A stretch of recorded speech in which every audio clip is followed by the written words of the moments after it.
자, 오전에 살펴볼 하나님의 말씀은 고린도후서 4장입니다. 4장 16절부터 18절까지 받들어 읽겠습니다. 이런 까닭에 우리가 낙심하지 아니하노라.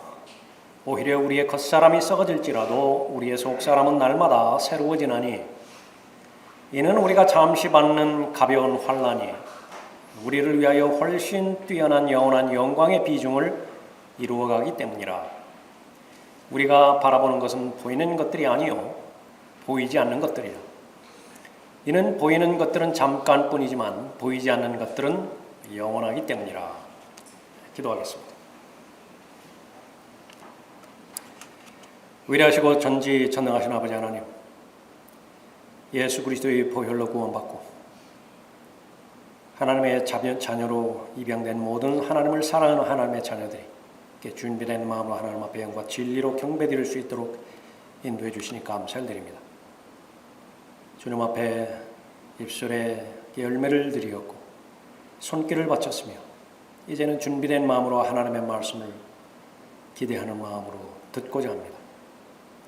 믿음은 들음에서 나기에 하나님의 말씀이 들려질 때에 하나님께서 반드시 성령 하나님을 통하여 그리스도인 안에서 일하시고 역사하실 텐데 그 세밀한 음성에 귀 기울이게 해주시고 결단하게 해주시며 바로잡게 해주실 때에 온전히 순종함으로 인해서 다시 한번 자신이 하나님의 소유임과 또 소망 가운데서 주 예수 그리스도를 기다리는 하나님의 자녀임을 스스로 입증하는 아름다운 시간으로 인도해 주시길 원합니다. 저를 주님의 영으로 충만하게 채워주시고 마귀가 어떤 형태로든지 이 시간 공격하지 못하도록 보호해 주시기 원하오며 주 예수 그리스도의 이름으로 기도드렸습니다. 자, 오늘 설교의 제목은 가벼운 환난, 영광의 비중입니다.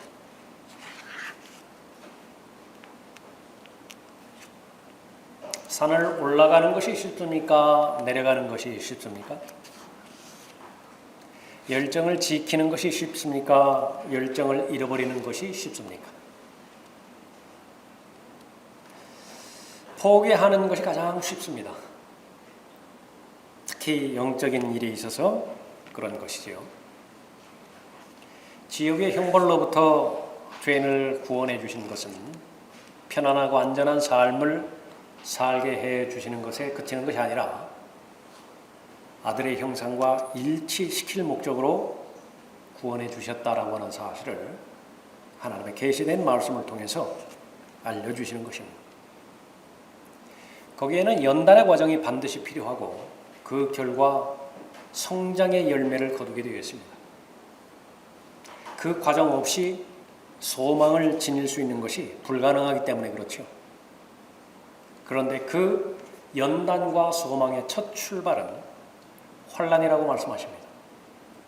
고난이라고 말씀하셨고 그것을 또 다른 성경에서는 시험이라 말씀하기도 합니다. 그것을 하나님의 관점에서 볼 때에 그 마지막을 하나님께서 계시해 주셨기 때문에 기쁨으로 받아들이고 즐거워하라고까지 권면하고 명령하고 계시는 것이죠. 이뿐만 아니라 우리가 환난 중에도 즐거워하느니 환난은 인내를 이루고 인내는 연단을, 연단은 소망을 이루는 줄 알미라. 성경을 들어야 되는 이유가 여기에 있고 공부해야 되는 이유가 여기에 있죠. 이루는 것입니다. 하나님께서는 일하시죠. 우리가 일할 때에 우리가 일하는 것입니다. 우리가 기도할 때에 하나님께서 일하시죠. 본문의 말씀에서도 일하는 대상이 또 따로 있는데 그것은 환난이 일을 하는 것이에요. 환난이 일을 만들어내고 환난이 우리를 위하여 일을 하는 것입니다. 역사하는 것이에요. 제목처럼 환난이 영광을 만들어냅니다. 우리를 구원해 주신 목적은 영광에 이르기 위함이죠. 구원받는 즉시로 영광이 나의 것이 되는 부분도 있지만 거의 대부분의 영역에 있어서는 인내로, 절제로, 오래 참음으로, 잘 견뎌냄으로 인해서 이루어내야 되는 영광이에요. 그것이 영원한 영광의 비중이라 오늘 본문에서 말씀하고 있습니다. 그리스도인에게 소망이 필요한 이유가 현실적인 삶 가운데 갇혀 있다고 한다면 절망에 빠질 수밖에 없기 때문에 그렇습니다. 엘리야도 똑같은 성경의 사람인 것처럼 바울도 역시 마찬가지로 똑같은 성경의 사람이에요. 몸이 고단하면 누워야 되고요. 배고프면 먹어야 됩니다. 아무리 영적으로 단련되고 성장된 그리스도인의 훌륭한 군사라 하더라도 싫은 소리 하면 마음이 싫어요. 아시아에서 닥친 고난에 대해서 한 가지 예를 들어서 설명해 주는 것인데 그것은 죽고 싶은 심정에 여러 번 당면했다라고 고백하죠. 형제들아, 아시아에서 우리에게 닥쳤던 고난을 너희가 모르기를 원치 아니하노니 이는 우리가 받은 극심한 압박으로 인하여, 오늘날로 말하면 스트레스예요. 사람을 죽이는 것은 스트레스죠. 극심한 압박으로 인하여 견딜 힘을 잃어 심지어는 삶의 절망에까지 이른 것이라. 실제로 바울이 나는 매일 죽노라, 날마다 죽노라 그렇게 말했을 때 그것은 영적인 영역만 말하는 것이 아니에요. 하루하루가 보장되지 않습니다. 매일마다 사형 선고가 나를 기다리고 있는 삶이에요. 우리는 우리 자신 속에 사형 선고를 받았으니 이는 우리로 우리 자신을 신뢰하지 아니하고 죽은 자들을 살리시는 하나님만을 신뢰하게 하려 함이니라. 우리 역시 마찬가지죠. 하고 싶은 때보다 포기하고 싶은 때가 훨씬 더 많습니다. 가고 싶은 때보다 중단하고 싶은 때가 훨씬 더 많죠. 그러나 바울의 고백은요, 믿음으로, 결단으로 고백하는 것입니다. 어떤 고백이에요? 이런 까닭에 우리가 낙심하지 아니하노라. 삶의 절망에까지 이르렀느니라 말을 하는 것도 바울이고, 이런 까닭에 낙심하지 아니하노라 말하는 것도 똑같은 바울이에요. 무엇 때문에 그 낙심되어지는 환경에도 불구하고 무슨 일이 닥쳐도 낙심하지 않겠다 그러고 그렇게 고백할 수 있는 것인가? 그것이 바로 하나님의 능력이죠. 환난을 낙심하지 않아야 될 이유에 대해서 분명하게 말씀하고 있습니다. 그것은 무엇인가? 환난이 바로 소망을 이루기 때문이라 말씀하고 있는 것이죠. 여러분 가운데 환난 가운데 노출되지 않는 사람은 아무도 없습니다. 문제는 그 닥친 고난과 환난을 하나님의 가르쳐 주시는 가르침대로 반응하느냐, 아니면 내 생각과 내 육신대로 반응하느냐에 따라서 영원한 영광의 비중을 이루어 가기도 하고요, 그냥 씁쓸한 인생으로 계속해서 수고하고 무거운 인생으로 인생이 끝나기도 하는 것입니다. 우리에게는 하나님의 말씀이 다시 한번 생각나게 함으로 인해서 우리에게 닥친 모든 어려움들, 환난들, 그것은 하나님의 관점에서 바라볼 수 있도록 인도해 주시어서 성령 하나님께서 허락해 주시는, 또 각자의 마음 안에서 일하시는 소망이 그대로 이루어지기를 바랍니다. 첫 번째로 그 이유는 고난이 속사람을 새롭게 하기 때문이라고 말씀하십니다. 16절 보십시오. 이런 까닭에 우리가 낙심하지 아니하노라. 오히려 우리의 겉사람이 썩어질지라도 우리의 속사람은 날마다 새로워지나니. 두 명제에 대해서 성경은 가르쳐주고 있죠. 하나는 썩어지는 것이고 하나는 새로워지는 대상이에요. 겉사람은 썩어진다 말씀하십니다. 낙심하기 쉬운 이유는 이 겉사람에 달려 있습니다. 몸은 계속해서 늙어가고 마음은 죄로 물들어갑니다. 시간이 지나면 지나갈수록, 나이가 들어가면 들어갈수록 별로 재미있는 일이 없어요. 기쁨의 대상이 없어집니다. 그냥 고단하고요, 다 귀찮아요. 굳이 믿지 않는 사람이라 하더라도 모두가 다 동일한 인생의 영역입니다. 무엇 때문에 그렇죠? 컷사람 때문에 그래요. 첫사람의 죄로 인해서 죄가 모든 사람에게 임하게 되었을 때 그 시점부터, 태어나면서부터 죽어가기 시작하는 것입니다. 하나님의 관점이에요. 정확한 관점입니다. 소멸되어 가고 있고 마치 옷과 조음에 관련돼서 비유를 들자고 한다면 조음이 옷을 손상시키듯이 옷을 파먹죠. 우리의 몸을 파먹는 것이 바로 겉사람인데 암으로 생각하면 가장 좋습니다. 시간이 지나면 지날수록 계속해서 살아있는 나를 먹어치우는 것이 그것이 바로 낙심하는 이유입니다. 내 안에 있는 타락한 본성이 나를 낙심하게 만드는 것이고요. 또 나를 둘러싸고 있는 다른 사람들로 이루어진 환경, 그것이 나를 어렵게 만드는 것입니다. 바울을 어렵게 만드는 것은 바로 아담 안에 속한 자신의 타락한 본성이 스스로를 어렵게 만들고요. 계속해서 신음한다 그렇게 말씀하고 있습니다. 고통받는다 그렇게 말하고 있습니다. 구원받은 사람도 예외가 아니래요. 그들뿐만 아니라 성령의 첫 열매들을 가진 우리까지도 속으로 신음하고 있다. 그럼 여기서 벗어날 수 있는 길은 무엇인가? 몸의 구속을 기다리는 소망 하나뿐이에요. 또 하나는 바울을 괴롭히고 있는 환경입니다. 4장 8절에 보면 우리가 사면에서 고난을 당하여도 괴로워하지 아니하며 당혹스러운 일을 당하여도 절망하지 아니하며 박해를 받아도 버림받지 아니하며 내던져져도 멸망하지 아니하며. 현실은 무엇이에요? 사면에서 고난을 당해요. 좀 쉴 만한 데가 있어야 되는데 고린도후서 11장에 보면은 이방인들로부터 박해를 당했다고 한다면 자신의 민족들로부터는 좀 인정을 받아야 될 거 아니겠어요? 강이나 바다에서 좀 어려움을 당했다고 한다면 육지에서라도 좀 편해야죠. 그럼 어디를 찾아본다 하더라도 쉼이 없어요. 안식이 없어요. 그것이 현실이었지만은 그러나 괴로워하지 않는다고 고백하고 절망하지 않는다고 고백하고 또 멸망하지 아니할 것이라고 하나님의 말씀에 근거한 자신의 마음을 확증짓는 것이죠. 다른 사람들을 둘러싸이는 환경이 나를 낙심하게 만드는 것입니다. 반면에 또 하나 우리에게 소망을 주시는 말씀은 우리의 속사람은 날마다 새로워진다 말씀하고 있습니다. 겉사람이 점점 약해져서 시간이 지나면 지날수록 무덤과의 거리가 더 가까워지는 반면에 속사람은 날마다 새로워진다고 소망의 말씀을 주는 것입니다. 그러나 이 속사람은 영적인 사람이죠. 겉사람은요, 노력하지 않아도 그냥 내버려 두어도 하나님의 말씀처럼 됩니다.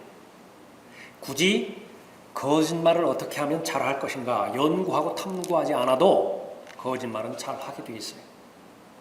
육신의 정욕과 안목의 정욕을 이루기 위해서 그다지 애쓸 필요가 없습니다. 그냥 끌리는 대로 반응하면 돼요. 그러나 영적인 사람인 속사람이 날마다 새롭게 되기 위해서는요, 그때마다 결심을 해야 가능한 것입니다. 날마다 새로워지기 위해서는 매일매일 하나님의 관점에서 자신을 바라보아야 되는 것입니다. 걱정은 어떻습니까? 매일매일마다 감당해야 되는 걱정이 있죠. 그것은 누구나가 다 감당해야 되는 인생의 과제예요. 여기서 벗어날 사람은 아무도 없습니다. 성경에서 말하는 권면은 굳이 내일 걱정해야 되는 걱정을 오늘 가져와서 그것을 2배, 3배로 걱정하지 말라고 권면할 뿐이에요. 그날 살아야 되는 하나님의 은혜가 있습니다. 하나님의 은혜가 없이는 오늘 하루 살아갈 수 없어요. 그 주 살아가기 위해서는요, 하나님으로부터 받아야 되는 은혜가 있죠. 연료는 한계가 있습니다. 자동차가 아무리 좋다 하더라도 그 연료가 바닥이 나면 그 다음에는 움직일 수 없는 것입니다. 고린도후서 4장 본문의 말씀이면 혼과 영이 담겨져 있는 질그릇에 대해서 언급하고 있죠. 질그릇은 깨지기 쉽습니다. 부서지기 쉬워요. 아닌 게 아니라 최소한 한 사람에게는 금이 하나는 가 있습니다. 어떤 사람은 금이 2개 간 사람도 있어요.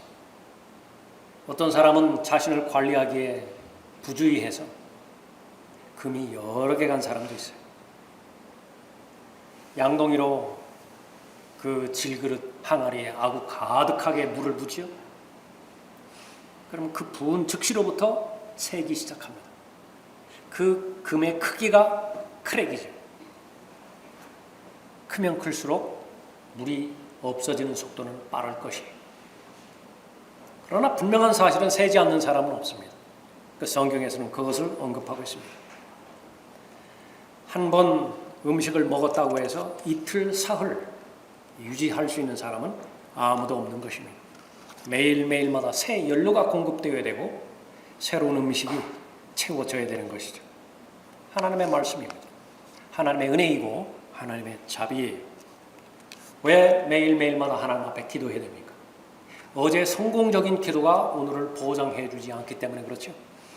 왜 매일매일 하나님의 말씀을 들어야 되고 하나님의 말씀을 읽어야 되고 하나님의 말씀을 묵상해야 되죠. 그러니까 영적인 양식, 그것은 한 번 섭취했다 해서 일주일을 보장해 주지 못하기 때문에 그렇습니다. 한 번 하나님으로부터 경험한 은혜의 축복이 한 달을 보장해 주지 못하기 때문에 그런 것이죠. 그것이 바로 날마다가 말하는 의미입니다. 이런 까닭에 우리가 낙심하지 아니하거나 오히려 우리의 겉사람이 썩어질지라도 우리의 속사람은 날마다 새로워지나니. 고난이 없다고 한다면 속사람이 새로워질 이유가 없습니다. 고난과 혼란이 있기 때문에 연단을 만들어내는 것이고 참된 소망을 만들어내는 것이죠. 그것은 속사람의 몫입니다. 왜 그렇게 많은 사람이 그리스도인이라고 고백하면서 낙심되는 삶을 사는 것인가? 그 원인은 어려운 데 있지 않습니다. 속사람이 날마다 새로워지기 위해서는 의욕적인 투자가 절대적으로 필요한 것인데 그 투자에 대해서 관심을 갖지 않기 때문에 그렇습니다. 반면에 어디에 쏟아부어요? 계속해서 썩어져가는 겉사람에 투자를 하는 것입니다. 썩어져가는 옛사람을 위해서는 한 끼도 거르지 않아요. 될 수 있으면 안 그럽니다. 아무리 바빠도요, 그 끼니를 거르지 않습니다. 차에 광택을 내고 순간순간마다 소모품을 교환해주고 그러지만은요, 영원히 운행될 수 없어요. 의사에 가서 약을 처방받고 자신의 몸을 보호하죠. 그러나 그렇게 보호하는 몸도 곧 죽어요. 한 번 죽는 것은 사람들에게 정해져 있기 때문에 그런 것입니다. 그렇게 열심인 사람들이 정작 영원히 존재하는 속사람에 대해서는 거의 준비를 하지 않는 것입니다. 하나님과의 관계에 대해서 거의 생각하지 않고 속사람이 새로워지는 것에 대해서 거의 관심을 갖지 않는 것입니다. 성경은 그 부분들을 일반적인 사람들의 행태로 알기 때문에 무엇을 먹을까 무엇을 마실까 과도하게 염려하지 말라고 권면하고 있습니다. 무엇을 입을까 과도하게 염려하지 말라고 언급하고 있죠. 환난은 가볍다고 말씀하십니다. 반면에 영원한 영광은 무게가 나간다고 말씀하셨죠. 영원한 영광의 그 무거움을 만들게 하는 것은 매일매일 닥치는 가벼운 환난이에요. 그렇기 때문에 환난이 닥칠 때 낙심하지 않습니다. 그 환난이 때로는 삶의 절망에까지 나를 몰아갈 수도 있어요. 매일매일마다 사형 선고를 받는 것과 같은 끔찍스러운 삶의 현실이기도 합니다. 그럼에도 불구하고 우리에게는 믿음이 있는데 환난이 닥칠 때에 낙심하지 않는 믿음입니다. 왜 그렇습니까? 소망을 이루기 때문에 그래요. 두 번째로 고난이 영원한 영광을 이루어가기 때문에 그렇습니다. 17절 보십시오. 이는 우리가 잠시 받는 가벼운 환난이 우리를 위하여 훨씬 뛰어난 영원한 영광의 비중을 이루어가기 때문이라. 여러분이 동의하든 동의하지 못하든 간에 성경의 결론이에요. 어쨌든 시간이 흐르는 것이고 시간이 흐른 결과 어떤 사람은 영원한 영광의 비중을 이루어가는 사람이 있고 어떤 사람은 그렇지 못하는 사람이 있는 것입니다. 그리스도인의 삶 가운데서 겪게 되는 모든 종류의 환난과 고난들이 다 포함됩니다. 우리가 볼 때는 너무나 긴 터널과 같은 고난의 연속으로 생각할지 모르지만 성경에서는 고난은 잠시라고 말씀하고 있고 영광은 영원하다고 말씀하고 있습니다. 도무지 그 무게를 견딜 수 없을 것 같아요. 감당할 수 없는 압력과 압박이 매일매일마다 쏟아지는 것 같다고요. 그러나 여러분이 그리스도인이라고 한다면 하나님께서는 그 고통에 대해서 가볍다고 말씀하고 있는 것입니다. 머지않아서 예수님 뵙게 되겠죠? 인생에서 겪은 모든 고난들이 파노라마처럼 다시 재생될 것입니다. 그때의 모든 사람의 고백이 17절을 고백할 것입니다. 이는 우리가 잠시 받는 가벼운 환난이 우리를 위하여 훨씬 뛰어난 영원한 영광의 비중을 이루어가기 때문이라. 그때 고난이 없었더라면, 그때 내가 경험해야 되는 환난을 잘 통과하지 못했더라면 오늘의 영광이 없어요. 오늘의 하나님으로부터 받는 칭찬이 없는 것입니다. 그리스도인 안에 얼마나 많이 자랑할 것이 있다고 성경이 기록하고 있어요? 그 자랑거리가 없어요. 하나님 앞에 진정으로 감사하게 되겠죠. 환난 당할 때 기뻐하는 것입니다. 시험 당할 때 기뻐하는 것이에요. 그것은 반드시 내 안에서 일을 하게 될 텐데 연단을 이루어 갈 것이고 그 연단은 소망을 이루어 갈 것입니다. 우리의 삶 가운데서 일어나는 모든 일들, 실제로 별 의식 없이 마주한다고 하면 의미 없는 일이라고 지나쳐 버리는 일들이 적지 않습니다. 침례 요한은 어떻게 죽었죠? 그야말로 별 명목 찾아볼 수 없는 의미 없는 죽음을 죽은 것 같아요. 하나님과 관계없는 모녀의 간청에 의해 가서 그 비겁하고 남자답지 못한 헤롯의 우유부단한 그 결과로 인해서 침례 요한의 목이 베어져 버렸잖아요. 무슨 의미가 있죠? 그러나 올라가 보면 알 것입니다. 모든 성도들의 죽음과 동일하게 가장 값진 죽음으로 하나님 앞에 영광을 돌렸을 것이에요. 스테판만이 영광스러운 죽음에 참여한 것이 아닙니다. 마찬가지로 암이 나를 찾아왔을 때 그것이 인생에 있어서 무의미한 것이 아니에요. 사랑하는 사람이 음주운전자의 손에 죽었어요. 그것도 그리스도인이라고 한다면 거기에는 반드시 의미가 있는 것입니다. 이해되지 않을 뿐이에요. 사역하는 중에 최선을 다하죠. 자신을 돌아보지 않고 가정도 돌아보지 않고 맡겨주신 하나님의 양무리들의 최선을 다하고 집중합니다. 정상적으로 잘 진행되면 얼마나 좋겠어요? 어려운 일들이 생기죠. 감당하지 못할 문제들로 씨름하게 만들죠. 그것은 의미 없는 일이 아니에요. 반드시 의미가 있습니다. 조건은 무엇입니까? 본문 말씀이 진리로 받아들여진다고 한다면 반드시 가벼운 환난이요 영원한 영광의 비중을 만들어가는 것입니다. 하나님의 관점은 성장에 있습니다. 하나님의 관점은요 능력 있는 전문인으로 키우는 데 있어요. 그리스도의 훌륭한 군사가 되기를 바라시고요, 그리스도를 대신한 대사가 되기를 바라는 것입니다. 농사를 짓는다고 한다면 전문 농부가 되어지길 원하는 것이고, 또 경주자로 이미 출발선에 섰다고 한다면 최고의 기록을 가지고 있는 가장 잘 뛰는 경주자가 되기를 원하는 것이지, 환난에 달려 있습니다. 고난에 달려 있고 시험에 달려 있는 것입니다. 우리가 알거니와 하나님을 사랑하는 자들 곧 그분의 목적에 따라 부르심을 받은 자들에게는 모든 일이 합력하여 선을 이루느니라. 여기서 말하는 모든 일은 우리가 생각하고 싶지 않은 것들이에요. 낙심하게 만드는 것들, 포기하고 중단하고 싶은 것들, 그런 것들입니다. 그러나 그런 것들은 반드시 필요한 거예요. 하나님의 궁극적인 선을 이루는데 필수적인 요소이기 때문에 그렇죠.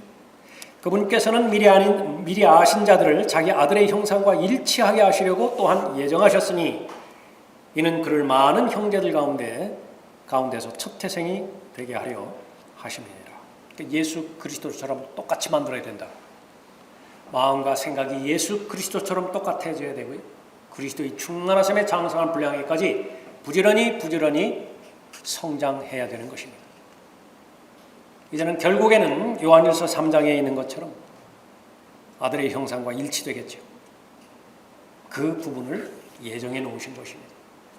예수 그리스도 안으로 들어왔다고 한다면 예정된 사실이 둘이 있는데 그 가운데 하나가 그리스도의 형상과 일치되게 만드는 것이죠. 이 생을 살아가면서 삶을 계속해서 지속하면서 살아가는 것 가운데 영원히 지속되는 것은 아무것도 없어요. 잠깐 있다가 없어져 버리는 것들입니다. 그것들을 통해서 바라보아야 되는 대상을 바라보기를 원하시는 것인데 그것은 바로 영원이에요. 영원한 것이 무엇이냐? 이것이 참된 분별력이고 이것이 참된 통찰력입니다. 내가 하는 그 일이 얼마 동안 유지될 것이냐? 1년간 유지된다고 한다면 조금 고생스럽다 하더라도 3년이나 5년 지속될 것을 찾아 나설 것이라고요. 같은 값이면은 매일매일 받는 그 돈보다 주급을 원할 것이라고요. 같은 값이면은 월급을 원할 것이고 같은 값이면은 연봉이 보장되는 그런 일들을 원할 것이라고요. 그러나 좀 고생스럽죠. 길면 길수록 더 전문적인 일을 요구하기 때문에 그렇죠. 무엇을 보여주는 것입니까? 아무리 이 세상에서 가치 있는 일이라 하더라도 끝은 있어요. 하늘과 땅은 없어지게 돼 있다고. 그러나 그것이 무한한 영원 뒤의 일이 아니라 얼마 남지 않은 것이에요. 반면에 영원한 영광, 그것을 바라볼 수 있는 안목이 있다고 한다면 매일매일 살아가는 데 있어서 바로 소망의 능력이 그 사람의 닥친 환난과 고난을 극복할 수 있도록 인도해 줄 것입니다. 이는 현재의 고난들이 우리에게 나타나게 될 영광에 감히 비교되지 못한다고 내가 여기기 때문이라. 여긴다라고 하는 말은 믿는다라고 하는 말과 동일한 말이죠. 우리에게 믿음이 필요합니다. 무엇을 믿죠? 예수 그리스도께서 하나님이심을 믿는 것입니다. 무엇을 믿죠? 로마서 8장 18절에 계시된 현재의 고난들과 앞으로 나타나게 될 영원한 영광에 서로 비교를 했을 때 비교가 되지 않는다는 사실을 믿어야 되는 것이죠. 얼마나 많이 듣습니까? 얼마나 많이 봅니까? 그 진리들을. 그럼에도 믿지 못하는 것이 무엇이에요? 감정적이기 때문에 그렇습니다. 느낌으로 반응하기 때문에 그래요. 실제로 존재하는 것은 내 눈에 보여지는 것만 있는 것 같다고요. 실제로 존재하는 것은 내 손에 잡혀지는 것만, 실제로 내 마음을 터치하는 것들만 지속되는 것 같고, 그러나 하나님이 보여지지 않으니만큼 하나님은 없는 것 같기도 하고요. 하나님께서 말씀하신 약속의 말씀도 그것은 성경 안에나 갇혀있는 것들, 신학 안에서나 갇혀있는 것들, 그 정도로 제한하지 나의 진리로 가져오지 못하는 것입니다. 낙심하지 않는 비결은 올바른 가치관을 지속적으로 갖는 것입니다. 보이는 것에서 눈을 돌려서 세상을 초월한 하나님의 임재 가운데서 영광을 기다리는 것을 볼 수 있어야 됩니다. 제대로 되지 않아요. 간구해야 됩니다. 마음을 두어야 돼요. 하늘에 자신의 마음을 둘 때에 이 약속의 말씀은 하나님의 자녀들에게 되는 것입니다. 모세는 그대로 했어요. 믿음으로 그는 왕의 노여움을 두려워하지 않고 이집트를 떠났으니, 이집트는 눈에 보여지는 전체 세계죠. 파라오는 직접 눈으로 볼 수 있는 왕 아니겠어요? 그럼에도 불구하고 그 왕 뒤에 있는 만왕의 왕을 볼 수 있었던 것이죠. 이집트는 얼마나 휘황찬란한 왕국이었어요. 제국이었어요. 그럼에도 불구하고 눈에 보이지 않는 왕국을 볼 수 있었던 것입니다. 믿음이 있었기 때문에 가능해요. 믿음으로 그는 왕의 노여움을 두려워하지 않고 이집트를 떠났으니 이는 그가 보이지 않는 분을 보는 것처럼 견디었기 때문이라. 아브라함도 역시 마찬가지입니다. 믿음으로 아브라함은 장차 유업으로 받을 땅으로 떠나가라는 부름을 받았을 때 무엇이 보장되었죠? 아무것도 없습니다. 단지 하나의 음성 하나였어요. 떠나라고. 집을 떠나라고.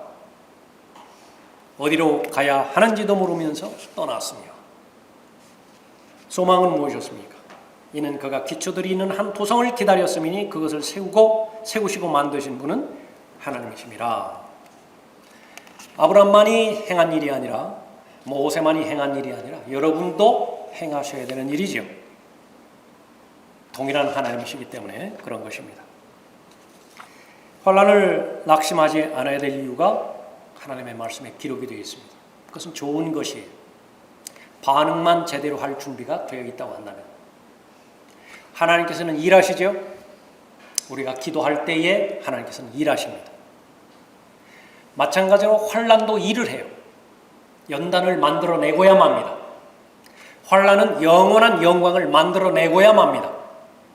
누구에게 그렇죠?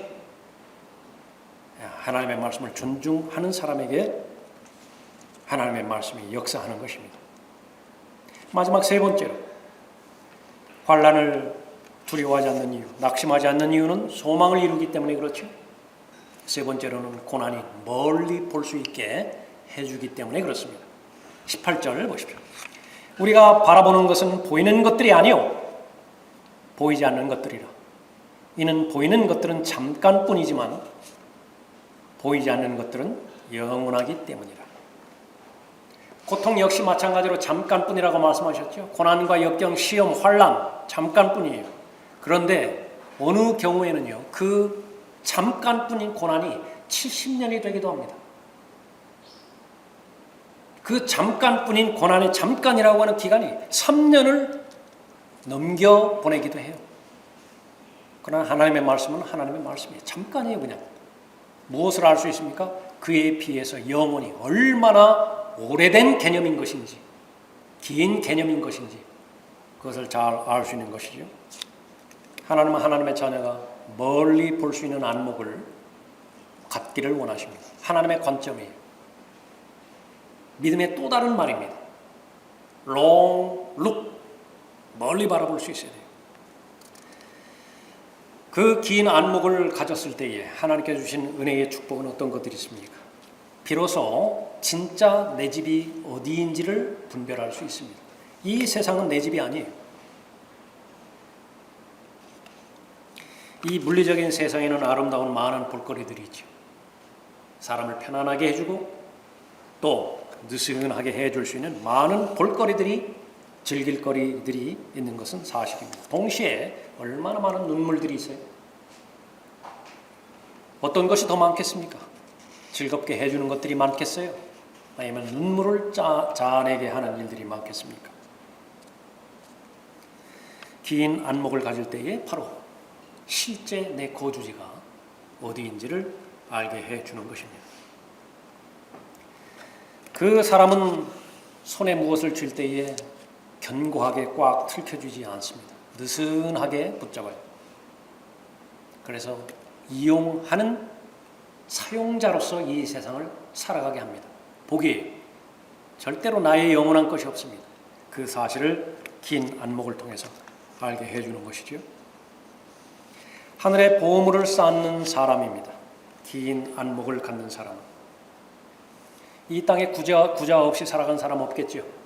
특히 오늘날 우리가 살아가고 있는 이 시대에 하늘에 구자를 투는 사람입니다.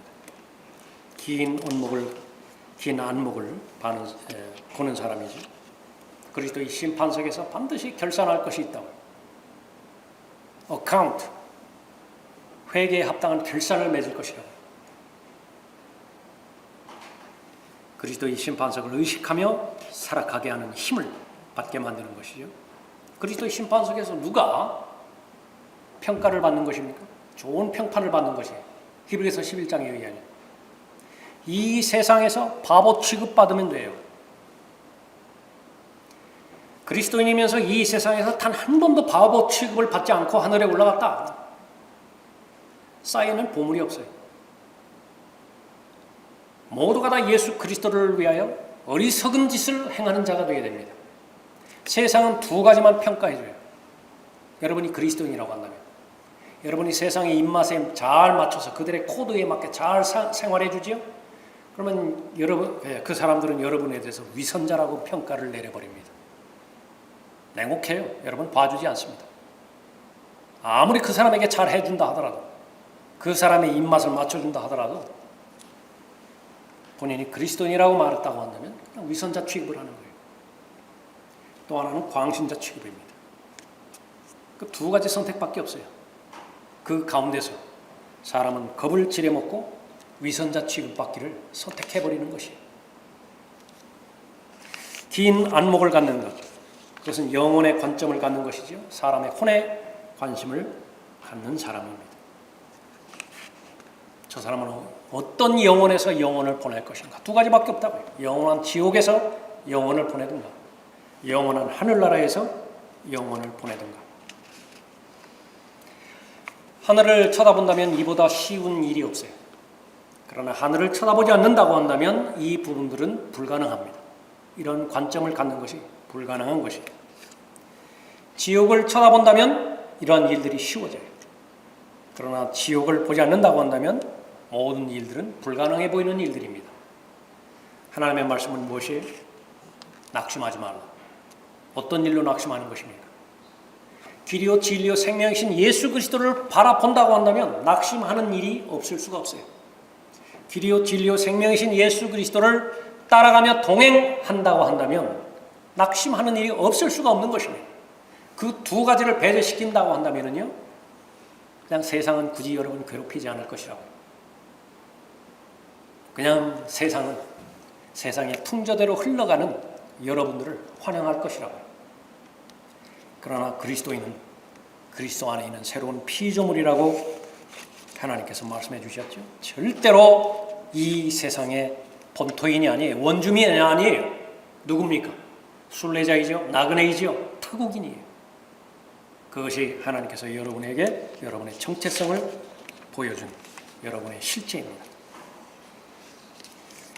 이 세상에서 사는 삶, 그것은 여러분의 영원한 본향으로 스쳐 지나가는 삶이, 그 길을 가는 동안 환멸을 느낄 수도 있고요, 패배당할 수도 있고 낙담될 수도 있어요. 그러나 영원히 주저앉아 있을 필요는 없습니다. 여러분들 가운데 잠정적으로 하나님의 말씀과 기도가 중단되어질 사람이 있을 수도 있겠죠. 그러나 영원히 중단될 필요가 없어요. 하나님 앞에 영과 진리로 경배드리는 참된 경배자로 발견되지 않을 수도 있죠. 그러나 영원히 주저앉아 있을 필요가 없어요. 왜 그렇습니까? 여러분 안에서 역사하시는 하나님이 계시기 때문에 그래요. 그분께서는 어떤 사람이 간증하는 것처럼 내가 본 천국, 그런 것처럼 환상 속에서 무슨 하늘나라를 보여주고 그렇게 해서 하늘나라를 알게 해주시는 것이 아니라 모두가 다 여러분 앞에 놓여진 그 책 안에 다 담겨져 있죠. 여러분이 그 책을 존중하고 그 책의 내용을 두려워하고 부지런히 여러분의 겉사람 또 세상에 투자하는 것만큼이나 하나님의 말씀에 투자한다고 한다면 하나님께서는 보정해 주시는 것입니다. 여러분의 마음은 어떠한 좀이라 하더라도 여러분을 먹어치울 수 없어요. 내 몸 안에서 발견된 악성 종양은 내 몸을 시시각각으로 갉아 먹을 수 있는지 모르지만, 그러나 그리스도 안에 형성된 새 사람, 속 사람은요, 날마다 계속해서 새로워져 가는 것입니다. 그리스도인은 모두가 다 경건하게 살고자 하는 사람이기 때문에 박해를 피해갈 수는 없습니다. 그러나 박해는 두려움의 대상이 아니에요. 오히려 그 환난과 역경과 고난과 환난은 반드시 일을 해내고야 마는 것입니다. 소망으로 인도해 주세요. 더 예수 그리스도를 잘 기다리게 해주시고요, 더 예수 그리스도와 친밀한 교제 가운데 여러분의 발걸음을 인도해 주시고, 그 결과 여러분은 가장 귀한 하늘의 보물을 계속해서 쌓아놓을 것입니다. 기도하겠습니다.